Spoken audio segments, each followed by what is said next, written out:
No nos rendiremos, no, nunca. Puede que nos destruyan, pero si lo hacen, nos llevaremos un mundo con nosotros, un mundo en llamas. Adolf Hitler.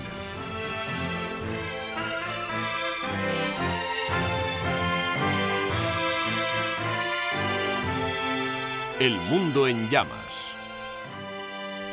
Occidente en guerra.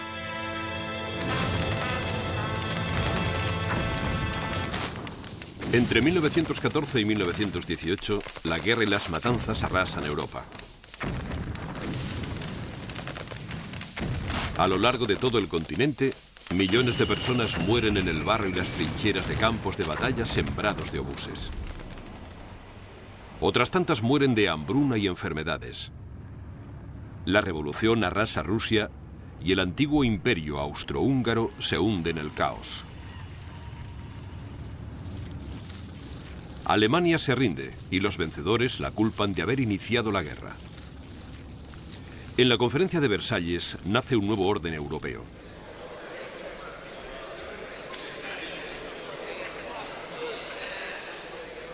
De las cenizas de los viejos imperios ruso y austrohúngaro nacen nuevas naciones-estado: Yugoslavia, Checoslovaquia, Hungría y Polonia.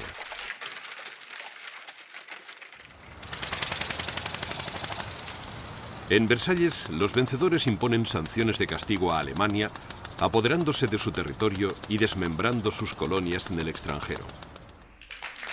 La Rusia soviética es condenada al ostracismo como un estado paria, y los Estados Unidos se encierran en el aislacionismo.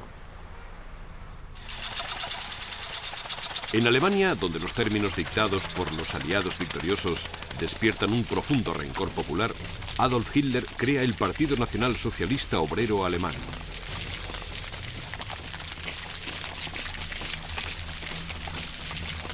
Hitler es uno de los muchos veteranos de guerra desencantados y furiosos por la derrota y la humillación de Alemania en manos de sus enemigos. En Alemania hay decenas de miles de exsoldados que creerán en la afirmación de Hitler de que Alemania ha sido traicionada por los socialistas y los judíos. Hitler se había alistado en 1914 y había luchado con el ejército alemán en el frente occidental, donde había ganado la Cruz de Hierro y había ascendido al rango de cabo. En 1919, con poca educación y ninguna perspectiva de trabajo, se mete en política. Su estilo demagógico y su gran carisma consiguieron que pronto se hiciera con un reducido pero devoto grupo de seguidores. Por otra parte, en Italia, en 1922, Benito Mussolini llega al poder e instaura el primer estado fascista del mundo. La aparente facilidad del golpe de estado de Mussolini y el éxito inicial de su gobierno fascista servirán de inspiración a otros partidos fascistas.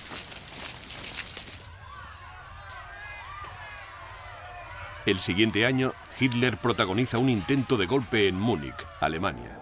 El intento fracasa y Hitler ingresa en la prisión de Landsberg. Allí escribe Mein Kampf, su manifiesto político.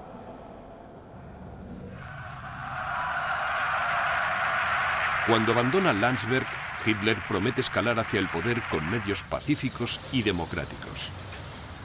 Sin embargo, a estas alturas la violencia política es endémica en Alemania y virtualmente todos los partidos políticos son culpables en mayor o menor medida. Durante los años siguientes, Alemania sufrirá problemas económicos y conflictos sociales. Esto no hará más que alentar la violencia política y fortalecer a los extremistas. En 1929, las principales economías europeas se ven afectadas por la caída de la Bolsa de Nueva York. Pero Alemania se lleva la peor parte. Prácticamente todos los sectores de la sociedad alemana se ven afectados. La industria manufacturera se hunde, lo que dispara el desempleo. El endeudamiento del gobierno para paliar la miseria desemboca en una inflación sin control, que a su vez afecta a todos los sectores de la economía, desde la agricultura al pequeño comercio. En medio del caos económico, los nacionalsocialistas, más conocidos como nazis, ganan adeptos y votos con rapidez.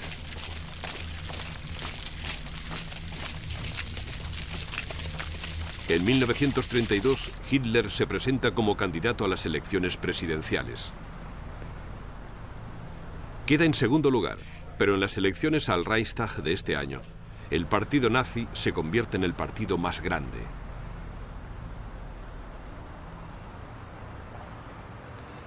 El presidente de Alemania, que iniciará su segundo mandato, es Paul von Hindenburg, un héroe de la Gran Guerra, pero tiene ya 86 años y una salud delicada.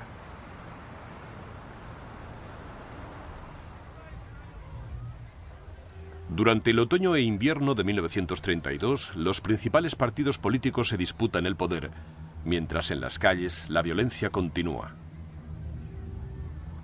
Se celebran unas nuevas elecciones y los resultados muestran que los comunistas han escalado posiciones. Esto precipita una alianza táctica de los partidos de derecha, y en enero de 1933, con un gobierno de coalición, Hitler se convierte en canciller de Alemania.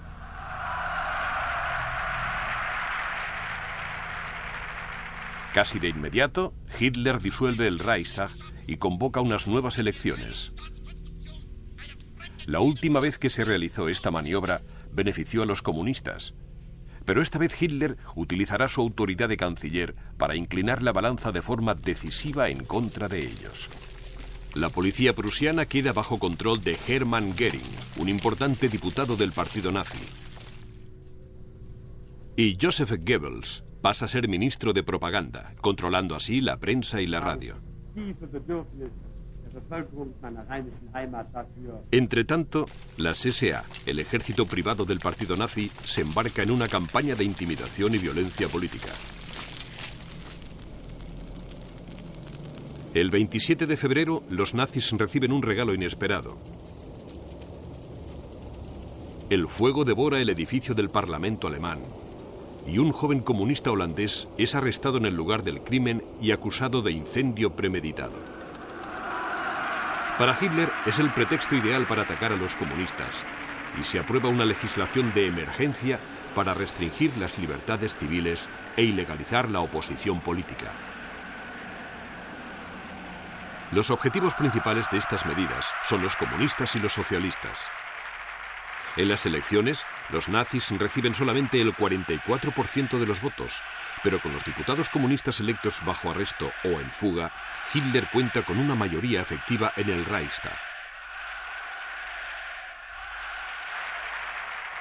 El 23 de marzo, el Reichstag, dominado por los nazis, aprueba una ley de autorización que anula la Constitución y otorga a Hitler poderes dictatoriales.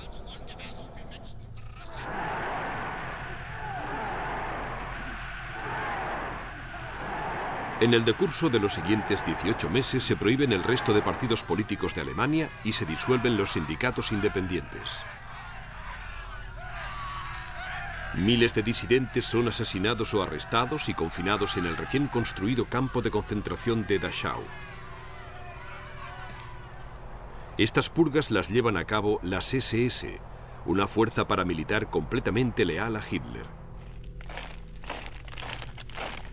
Bajo el mandato de Heinrich Himmler, las SS dominarán paulatinamente todos los órganos del Estado, incluida la policía, el poder judicial y el servicio de prisiones.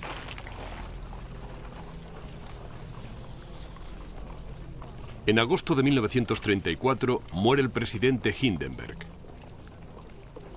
Aislado a causa de su enfermedad durante el año anterior, no había hecho nada para impedir que los nazis tomaran el poder. Con su muerte, queda abolido formalmente el último símbolo de la democracia alemana.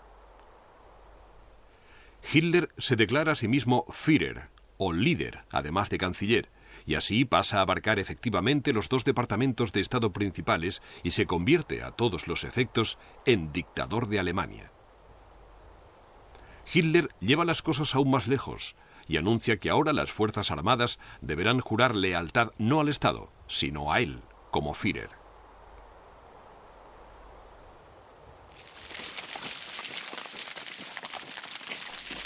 En septiembre, Hitler celebra los logros del verano con un gran rally en Nuremberg.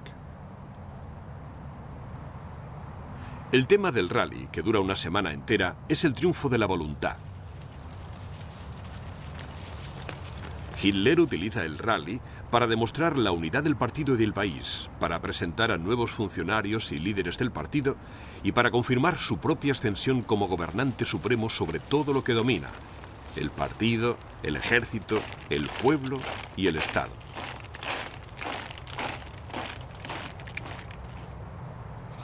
A pesar de no contener prácticamente ningún tipo de declaración política o contenido serio, el espectáculo es un gran triunfo propagandístico, no solo en Alemania, sino en todo el mundo. Significativamente, comunidades alemanas de países vecinos también quedan muy impresionadas, y sus peticiones estarán cada vez más orientadas hacia una futura incorporación a una Alemania más grande.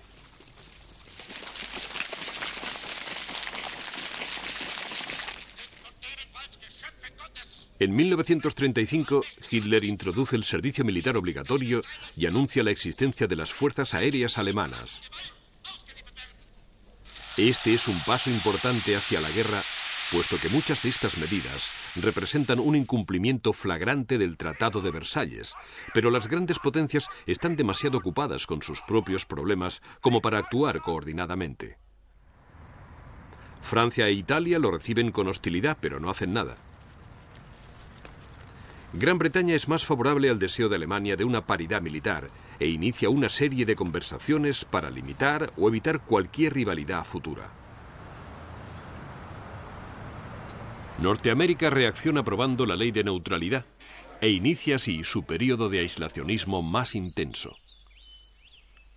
La Liga de las Naciones, la creadora y avaladora del Acuerdo de Versalles, es virtualmente incapaz de intervenir. Muy debilitada por el aislacionismo de Estados Unidos y la retirada de Japón y Alemania, la Liga recibe otro golpe en octubre cuando Italia invade Abisinia.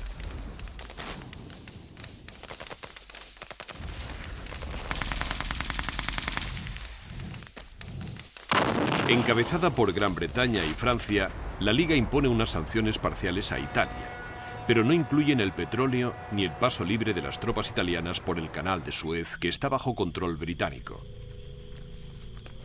El conflicto armado en Abisinia dura poco más de 6 meses. El ejército abisinio, pobremente equipado, no es rival para una potencia europea moderna. Ante la artillería y los tanques italianos, los abisinios solo pueden aportar su valentía y sacrificio personal.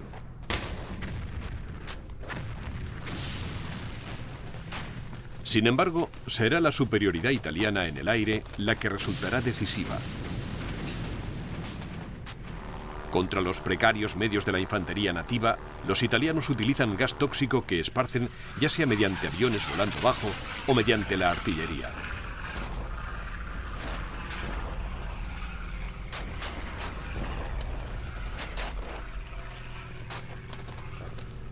En mayo de 1936, los italianos ya han conseguido el control efectivo de la mayor parte del país.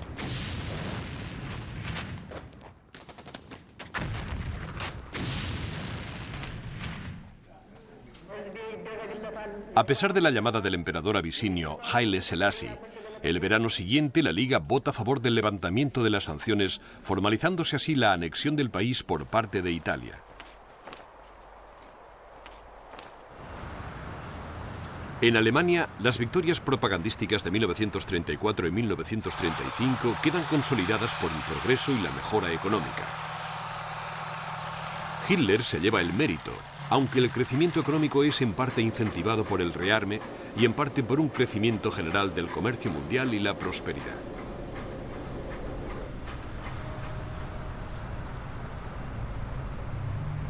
La persecución de los judíos por parte de los nazis, que había sido intermitente y poco sistemática durante los años 20 y 30, ahora empieza a ser más extendida y más coordinada.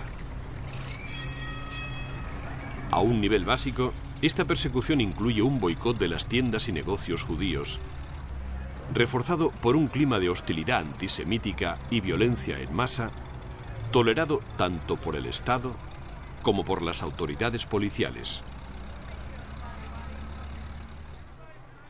A nivel administrativo, los judíos son apartados de la administración pública y excluidos de la profesión médica y la legal. La discriminación está muy extendida y en 1935 se anuncian las leyes de Nuremberg durante la celebración del rally anual. Dichas leyes anulan todos los derechos como ciudadanos de los judíos de Alemania, incluso el derecho al voto. De esta forma, los judíos alemanes quedan fuera del amparo de la ley. En 1936, Hitler vuelve a hacer caso omiso de los acuerdos internacionales y ordena la remilitarización de Renania, la región fronteriza con Francia.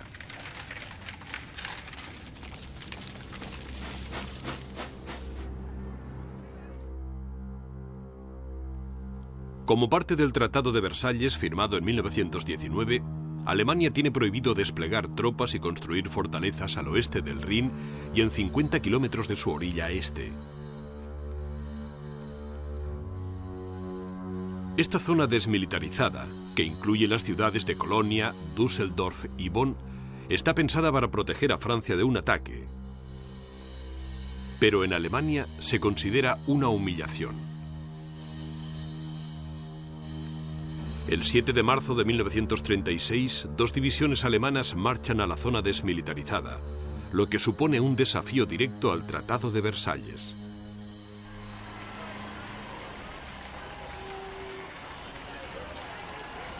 La apuesta vale la pena. Francia, a pesar de ser militarmente más fuerte que Alemania, no emprende ninguna acción, y el éxito de la empresa no hace más que reforzar el prestigio de que goza Hitler entre los alemanes. Mientras, en el extranjero, suceden otras cosas. Cuando en España estalla la guerra civil, Hitler envía la Legión Cóndor para apoyar a las fuerzas fascistas comandadas por el general Franco.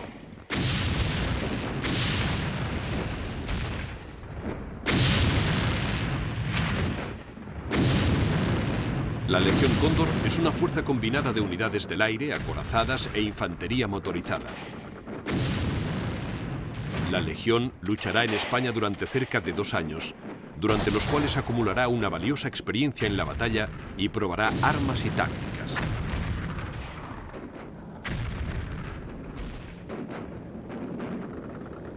En abril de 1937, los bombarderos de la Legión Cóndor atacan la población de Guernica, matan a cientos de civiles e inician incendios incontrolables. La destrucción de Guernica hará temer a Gran Bretaña y Francia que en la próxima guerra la aviación, y en particular los bombarderos arremetiendo contra las ciudades, serán decisivos. Pero la guerra de España tiene otras ramificaciones. Mussolini también envía ayuda a las fuerzas fascistas y esto crea un vínculo de interés común entre los 2 dictadores.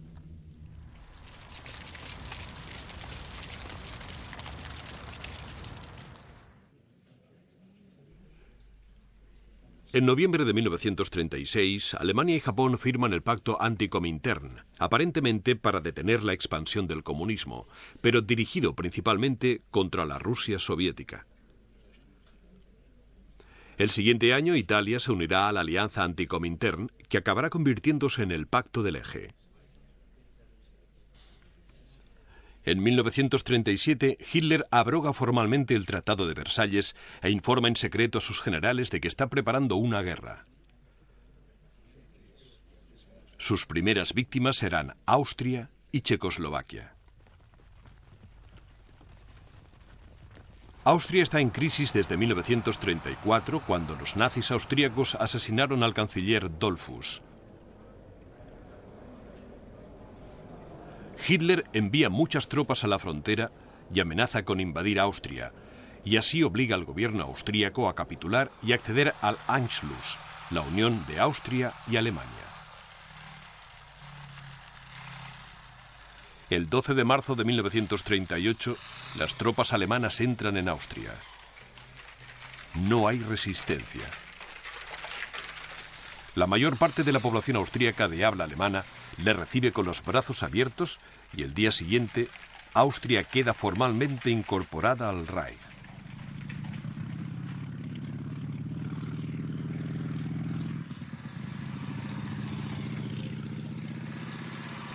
Como en Alemania, la oposición política será suprimida inexorablemente y Austria quedará reducida a una simple provincia de Alemania.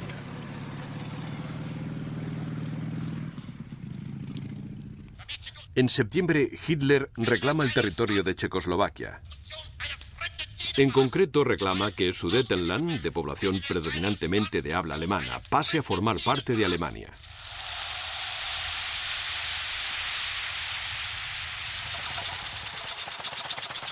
El primer ministro británico, Neville Chamberlain, y el primer ministro francés, Édouard Daladier, vuelan a Alemania para entrevistarse con Hitler. En Múnich, las principales potencias europeas, Gran Bretaña, Francia, Alemania e Italia, llegan a un acuerdo según el cual Checoslovaquia pierde Sudetenland y queda muy debilitada. A lo largo de las siguientes semanas, otras partes del país serán anexionadas a Polonia y Hungría. A su regreso a Gran Bretaña, Chamberlain se muestra orgulloso de un acuerdo amistoso con Hitler y de que el acuerdo de Múnich asegure la paz en nuestro tiempo.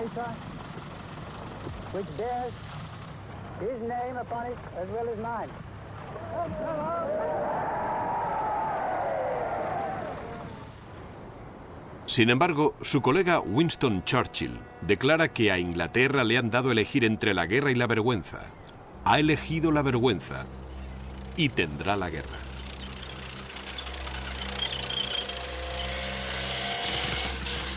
En marzo de 1939, lo que queda de Checoslovaquia es dividido y repartido entre Alemania y Hungría. Alemania se queda con la mejor parte, que incluye la antigua capital checoslovaca, Praga. Ese mismo mes, las tropas alemanas también marchan hacia Lituania y toman los territorios de la frontera germano-lituana. Entonces, Hitler amenaza a Polonia. La disputa con Polonia está relacionada con las tierras cedidas por Alemania al término de la Primera Guerra Mundial. Como parte del Tratado de Versalles, Polonia se anexionó territorios del este de Alemania. Estos incluían una franja de tierra conocida como el Corredor Polaco, que conectaba a Polonia con el mar. La ciudad alemana de Danzig, situada en el extremo del corredor, es declarada ciudad desmilitarizada y libre bajo el mandato de la Liga de las Naciones.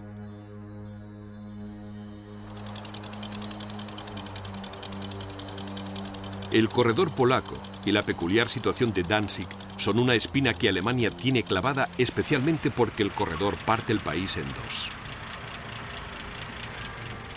Puesto que la Liga de las Naciones ya no puede garantizar la seguridad de este emplazamiento, Gran Bretaña y Francia ofrecen apoyo militar a Polonia y prometen acudir en su ayuda en caso de guerra contra Alemania. Esto marca el fin de sus esfuerzos por apaciguar a Hitler y el comienzo de la frenética última fase de la carrera armamentística en tiempo de paz, la introducción del servicio militar obligatorio en Gran Bretaña y el igualmente inevitable avance hacia la guerra.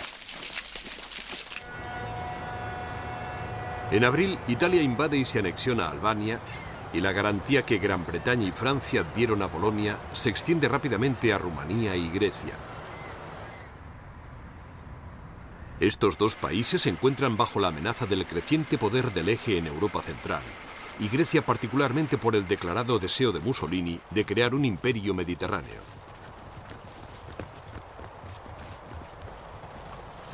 A medida que Europa se va fragmentando en un puñado de alianzas y bloques de poder, Alemania y Rusia entablan negociaciones secretas. El pacto de no agresión germano-soviético resultante sorprende al mundo y embarca a Hitler en su mayor apuesta hasta el momento: la invasión de Polonia. En codicilos secretos al pacto, Hitler y Stalin han acordado repartirse no solamente Polonia, sino también los países bálticos de Lituania, Letonia, Estonia y Finlandia. Estos países no saben nada del destino que les aguarda. Los alemanes cuentan con 56 divisiones desplegadas en 5 ejércitos y dispuestos en una amplia medialuna que se extiende desde Eslovaquia en el sur hasta Prusia Oriental en el norte. A su vez, los rusos tienen 6 ejércitos situados a lo largo de la frontera oriental de Polonia, preparados para invadir tras el ataque alemán. Polonia tiene 7 ejércitos regionales, aunque son formaciones muy débiles que consisten en un total de no más de 23 divisiones completas. Las Fuerzas Armadas polacas también tienen gran deficiencia de tanques, artillería y aviones.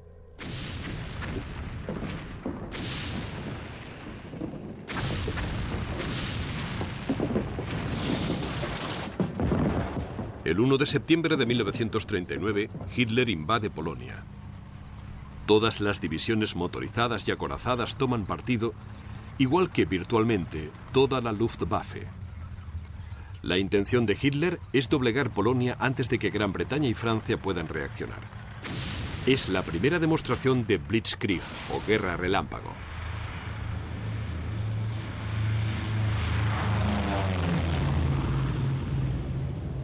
Blitzkrieg es un concepto de guerra móvil desarrollado en Alemania en el que las unidades acorazadas y motorizadas se combinan con la potencia aérea táctica para romper las defensas del enemigo.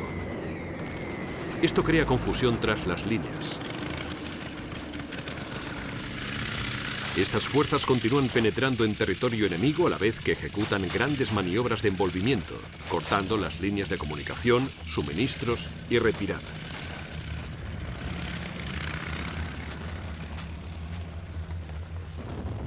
Entonces la infantería avanza y arrolla y elimina los focos de resistencia existentes.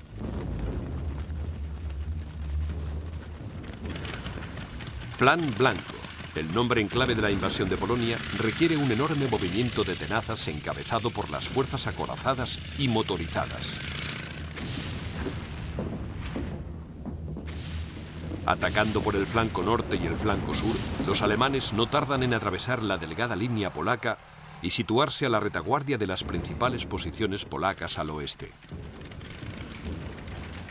El 3 de septiembre, cuando Gran Bretaña y Francia declaran la guerra a Alemania, la mayor parte del ejército polaco ya está a punto de ser completamente rodeado.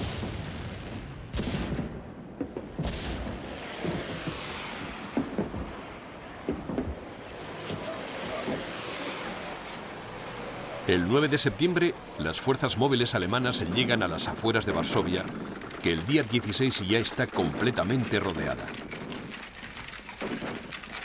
El día siguiente, el ejército rojo soviético invade Polonia por el este.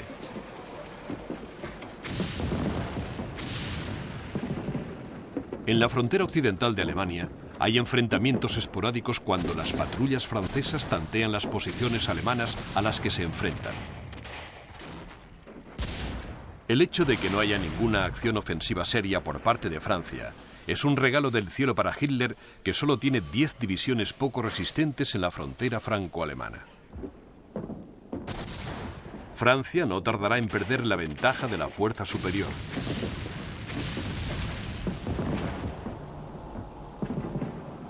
En Polonia, Varsovia sufre un bombardeo continuo, tanto por parte de la aviación como de la artillería alemanas.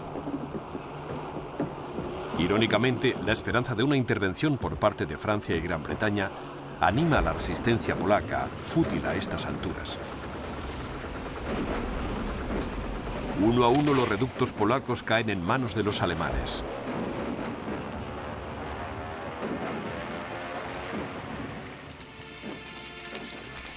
Finalmente, el 27 de diciembre, Varsovia capitula. Las calles y los edificios destrozados son testigos del abrumador poder de la Blitzkrieg alemana.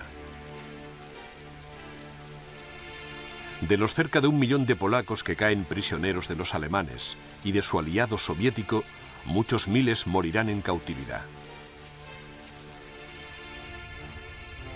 A los judíos polacos les aguarda una suerte aún peor. En un anticipo de la que será la política alemana en los territorios ocupados, los judíos polacos son apresados y confinados en guetos o en campos de concentración.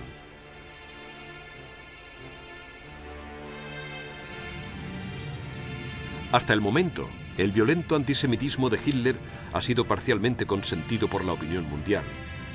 Pero bajo el amparo de la guerra, el dictador descargará su furia, no solo sobre los judíos de Polonia, sino también sobre los de Alemania, y cualquier otro país que conquiste. Esta política será conocida como la solución final. Heinrich Himmler se encargará de coordinarla y las SS la aplicarán con creciente fanatismo.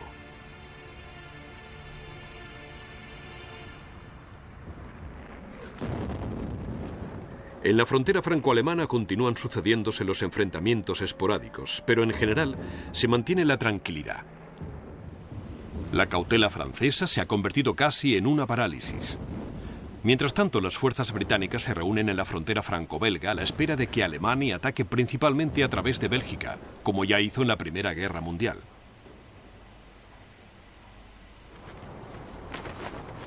En el mar, la guerra no tarda en cobrar forma. Las naves alemanas atacan a las aliadas por todo el Atlántico. Los submarinos controlan las rutas marítimas y atacan y hunden barcos mercantes solitarios con total impunidad.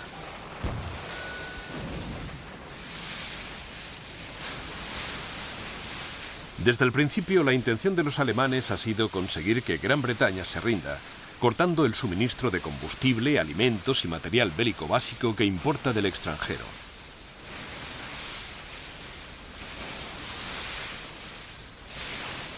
La Marina Real establece un sistema de protección para los barcos, pero tiene demasiados pocos navíos de guerra y demasiados compromisos en el extranjero como para poder ofrecer algo más que una seguridad insuficiente. Los submarinos alemanes aprovechan cualquier debilidad. Este conflicto seguirá desarrollándose con creciente crueldad durante los 5 años siguientes.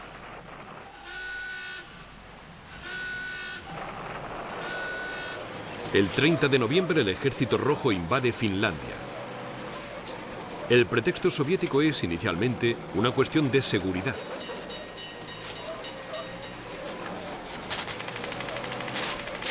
Pero pronto cambiará y se hablará de apoyo a un gobierno finlandés ficticio en el exilio, el conocido como Gobierno Popular Finlandés.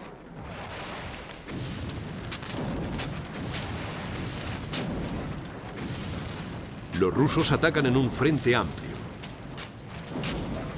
Cuentan con 1 millón de hombres y casi 2.000 hombres para la ofensiva. Los finlandeses están en clara inferioridad numérica y tienen muy pocos tanques, que además están obsoletos. Aún así, el Ejército Rojo sufrirá mucho a manos de los finlandeses.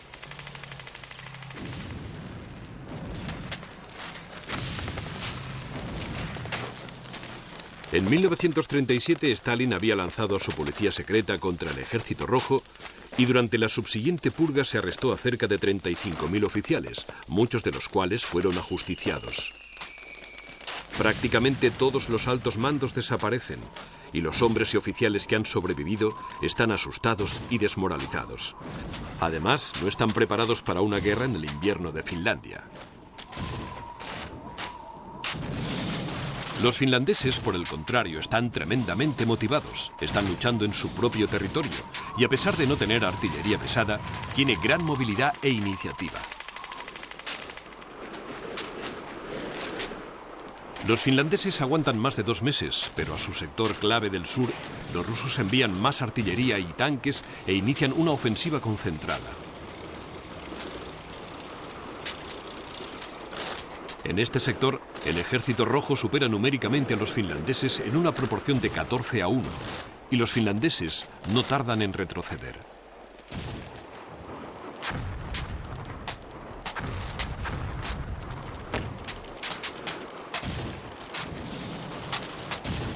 Los finlandeses saben que sin ayuda no podrán aguantar mucho más. Y el 13 de marzo de 1940 acuerdan un armisticio con los rusos. La guerra con Rusia le ha costado a Finlandia 70.000 bajas, de las que 25.000 son víctimas mortales.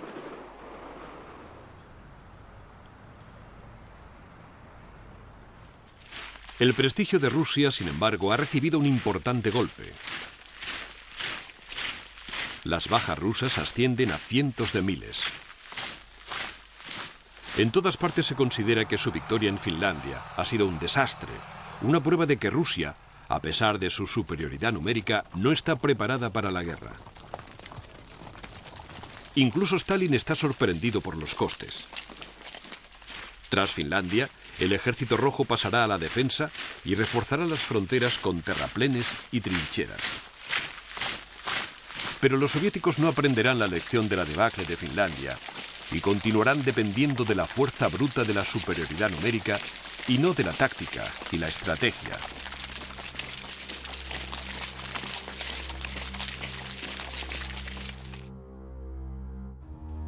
La rendición de Finlandia convierte a Noruega y a Suecia en el centro de atención.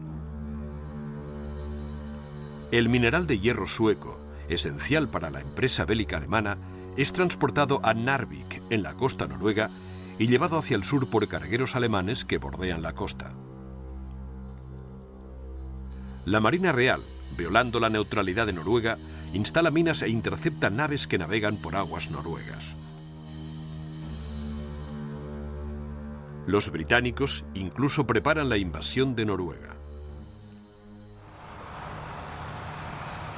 Al conocer las intenciones de los británicos, Hitler ordena un ataque preventivo contra Noruega y Dinamarca. El 9 de abril, 2 divisiones de tropas alemanas cruzan la frontera de Dinamarca. No encuentran prácticamente ninguna resistencia. Sabiendo que la derrota es inevitable, los daneses se rinden para evitar que se pierdan vidas inútilmente. La campaña se completa en menos de 24 horas. Noruega, sin embargo, es una empresa más arriesgada. A diferencia de Dinamarca, que comparte una frontera con Alemania, Noruega solo puede ser atacada por mar y por aire. Prácticamente toda la flota de superficie alemana al completo se embarca en el ataque a Noruega y muchos de los barcos de guerra se utilizan para el transporte de tropas. Un elemento clave del plan es el intenso uso de las fuerzas aerotransportadas. Mientras los barcos de guerra y transporte se acercan a las costas de Noruega, los paracaidistas alemanes toman rápidamente el control de campos de aviación clave en Oslo y Stavanger. La captura de estos campos de aviación permitirá la llegada de más tropas y provisiones desde el aire y proporcionará inestimables posiciones de avance para los bombarderos y los cazas alemanes.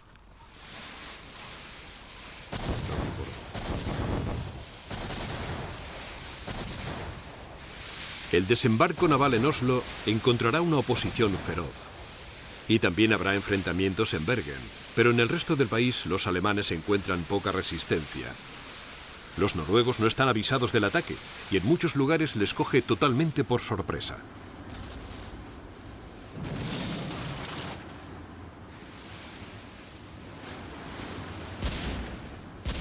En Narvik, sin embargo, barcos de guerra británicos atacan a la fuerza naval alemana y hunden 10 destructores, un barco de municiones y un submarino. Los británicos continúan con sus triunfos desembarcando a las afueras de Narvik y una fuerza mixta franco-británica desembarca cerca de Trondheim. Mientras tanto, los alemanes avanzan hacia el norte en dirección a Narvik. La tercera división de montaña está particularmente preparada para las condiciones del invierno y avanza paulatinamente ante la desorganizada defensa noruega.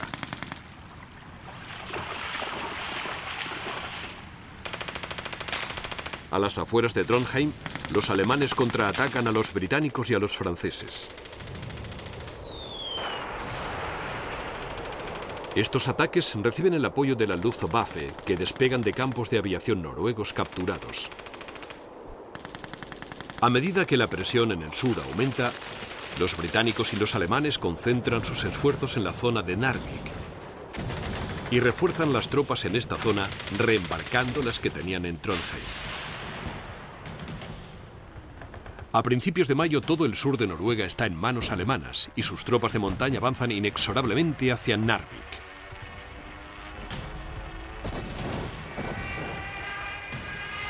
Ahora, la superioridad aérea alemana ya está completa y los británicos y franceses de Narvik están en peligro de quedar atrapados.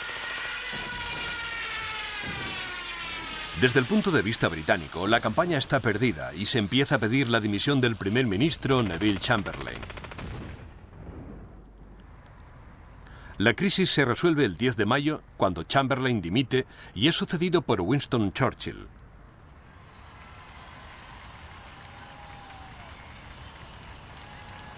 Ese mismo día vuelve a estallar la tormenta, esta vez sobre Francia, Bélgica y Holanda.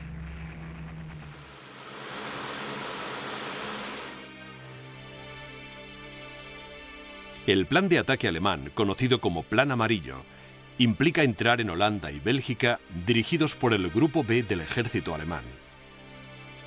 El Grupo B está formado por los ejércitos sexto y 18º. Será respaldado por ataques esporádicos a la línea Maginot del Grupo C, formado por los ejércitos primero y séptimo. De todas formas, esto es secundario. La ofensiva principal se realizará por las Ardenas, una región montañosa y cubierta de frondosa vegetación. El Grupo A alemán, formado por los ejércitos cuarto, 12º y 16º, llevará a cabo la operación. El Grupo A incluye gran parte de las divisiones blindada y motorizada de la Wehrmacht, y el objetivo de la ofensiva es dividir el frente aliado y situarse en su retaguardia con una blitzkrieg clásica. Por otra parte, el plan francés se basa en asunciones totalmente falsas. Consideran que la línea Maginot, cuyos costes de construcción habían sido enormes, es absolutamente inexpugnable y creen que las Ardenas, en el sur de Bélgica, es absolutamente infranqueable.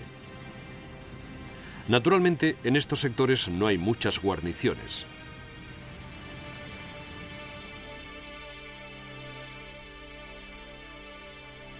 La principal fuerza francesa y el cuerpo expedicionario británico se encuentran repartidos a lo largo de la frontera franco-belga.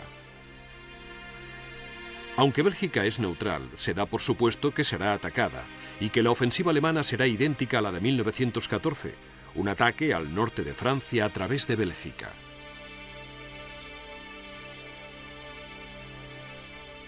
Los franceses piensan avanzar, junto al cuerpo expedicionario británico, hasta posiciones defensivas en el río Dyle en cuanto las tropas alemanas crucen la frontera belga. Allí esperan librar una batalla defensiva estática parecida a las batallas que libraron en la Primera Guerra Mundial.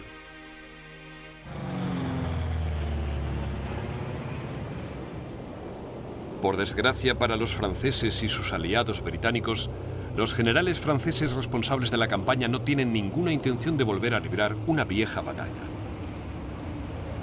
El primer ataque demuestra su dominio de las artes bélicas modernas. Las fuerzas aéreas aterrizan en Holanda. A pesar de ir poco armados y ser inferiores en número, las fuerzas aéreas alemanas no tardan en hacerse con importantes campos de aviación y otros objetivos clave, y la rapidez y dureza de estos ataques paralizan las comunicaciones holandesas y obstaculizan la resistencia.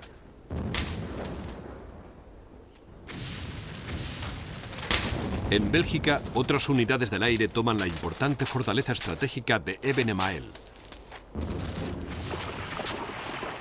Esta fortaleza es la clave de la estrategia defensiva belga y domina los pasos del Canal Alberto.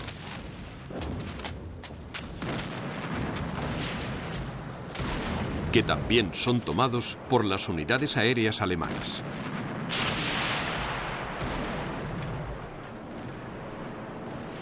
Las fuerzas motorizadas alemanas avanzan a gran velocidad y cruzan la frontera seguidas de la infantería. Mientras holandeses y belgas retroceden sin ningún tipo de orden, británicos y franceses avanzan por el sur de Bélgica hasta la línea del Dyle.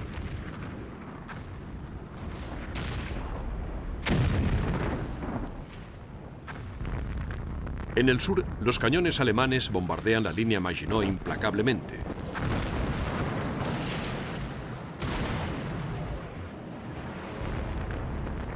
Pero es en el corazón del frente donde se está gestando el ataque principal.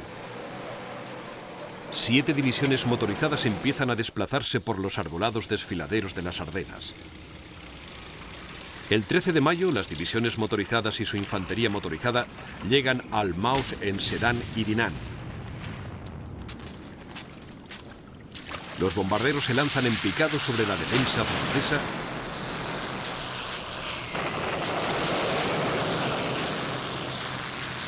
mientras los zapadores alemanes construyen puentes de pontones para cruzar el río. En un plazo de 24 horas pueden cruzarlo sin peligro, y las divisiones acorazadas alemanas empiezan a cruzar los llanos del norte de Francia. El día 15 Holanda se rinde y británicos, franceses y belgas empiezan a retroceder desde la línea del Dyle. En el centro, el frente francés está al borde del colapso absoluto. Las divisiones acorazadas alemanas están avanzando prácticamente sin resistencia. Han arrasado secciones enteras del frente y el segundo y noveno ejércitos franceses se baten precipitadamente en retirada. En el aire, la superioridad alemana es arrolladora.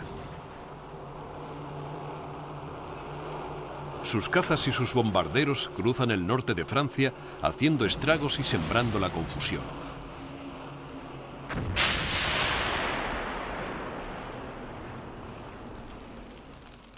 El 17 de mayo, las divisiones motorizadas del Grupo A alemán llegan a Saint-Quentin y a Cambrai, mientras en el norte, fuerzas del Grupo B alcanzan Bruselas y Amberes.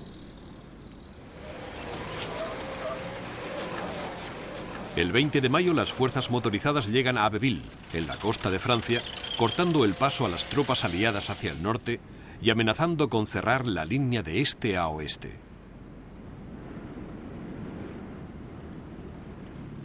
En cuestión de días, las fuerzas motorizadas se dirigen hacia el norte por Boulogne y Calais, mientras la infantería del Grupo B presiona desde el norte y el este.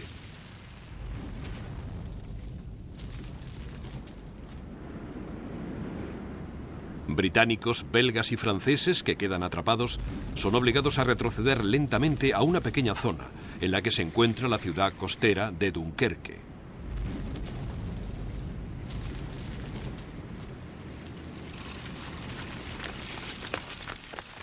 El día 26 se da la orden de iniciar la evacuación de las tropas desde las playas.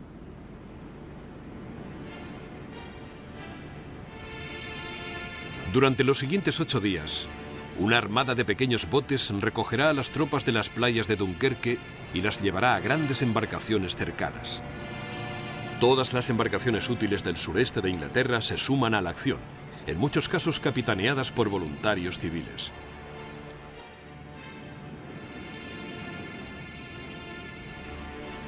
En el interior, la retaguardia va perdiendo terreno paulatinamente, mientras sobre sus cabezas, bombarderos y cazas alemanes atacan las playas, los barcos e incluso la ciudad.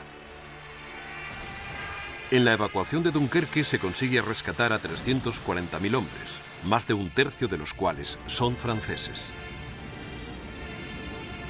A pesar de que se ha perdido la mayor parte de sus armas y su artillería pesada, los soldados británicos rescatados representan la mayor parte del ejército profesional británico, sin el cual Gran Bretaña quedaría indefensa.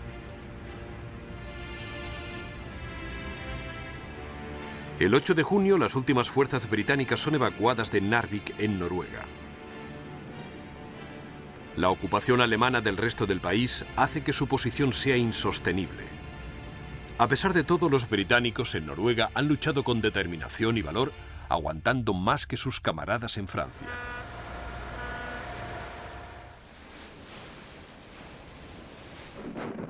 Con Noruega, Holanda y Bélgica en sus manos y los británicos huyendo, ahora Alemania centra toda su atención en Francia.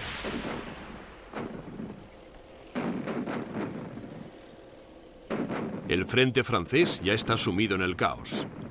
La línea de defensa creada precipitadamente en Somme se ha roto y los alemanes toman la ciudad de Rouen junto al río Sena.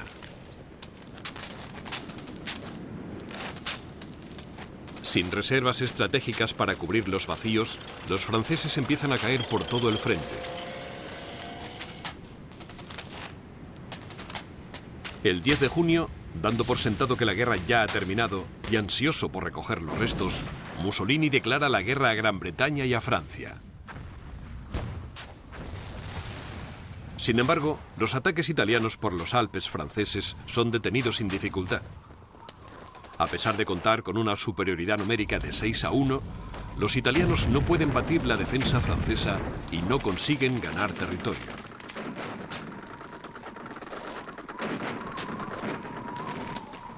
Mientras tanto, los alemanes lo asolan todo por donde pasan. Los ataques a la línea Maginot, que originariamente eran una táctica de distracción, empiezan a dar resultados a medida que la moral de los franceses se derrumba. París cae el día 14 y las fuerzas motorizadas cruzan el este de Francia hacia la frontera con Suiza. La infantería alemana cruza el Sena y marcha hacia el centro de Francia. El 17 de junio, las unidades motorizadas llegan a Pontarlier, cerca de la frontera suiza, aislando a las fuerzas francesas que defienden la línea Maginot. Otras fuerzas alemanas siguen avanzando prácticamente sin resistencia en Bretaña, Normandía y el Loira. Ese mismo día, Francia pide un armisticio. La negociación del armisticio se lleva a cabo en Compiègne el 21 de junio. Se ha elegido este lugar para infligir la máxima humillación a los franceses y vengar la derrota alemana de la Primera Guerra Mundial. Compiègne fue donde el mariscal francés Ferdinand Foch aceptó la rendición de Alemania en 1918. Y el mismo vagón de tren en el que se llevó a cabo la rendición se sacó de un museo para celebrar las negociaciones del armisticio.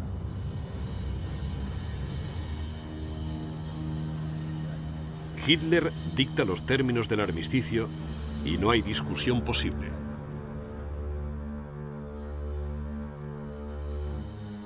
Los alemanes ocuparán gran parte de Francia, abarcando todo el norte y el oeste, incluidos París y toda la costa atlántica.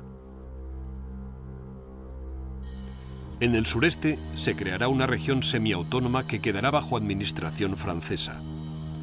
Se gestionará desde la ciudad de Vichy y su existencia dependerá de su sumisión a Alemania y su cooperación continuada.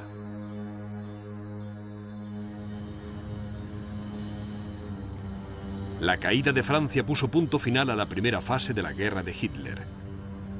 Había hecho crecer mucho al Reich alemán con la anexión de Austria y amplias regiones de Checoslovaquia y Polonia. Había conquistado Noruega, Holanda, Bélgica y Francia. Y había echado a los británicos de la Europa continental.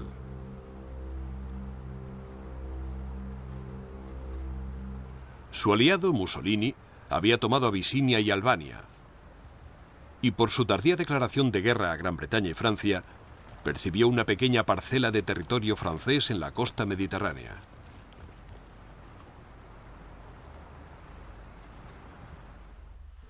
Solamente Gran Bretaña seguía siendo desafiante, y Hitler estaba convencido de que no tardaría en estar de acuerdo con él.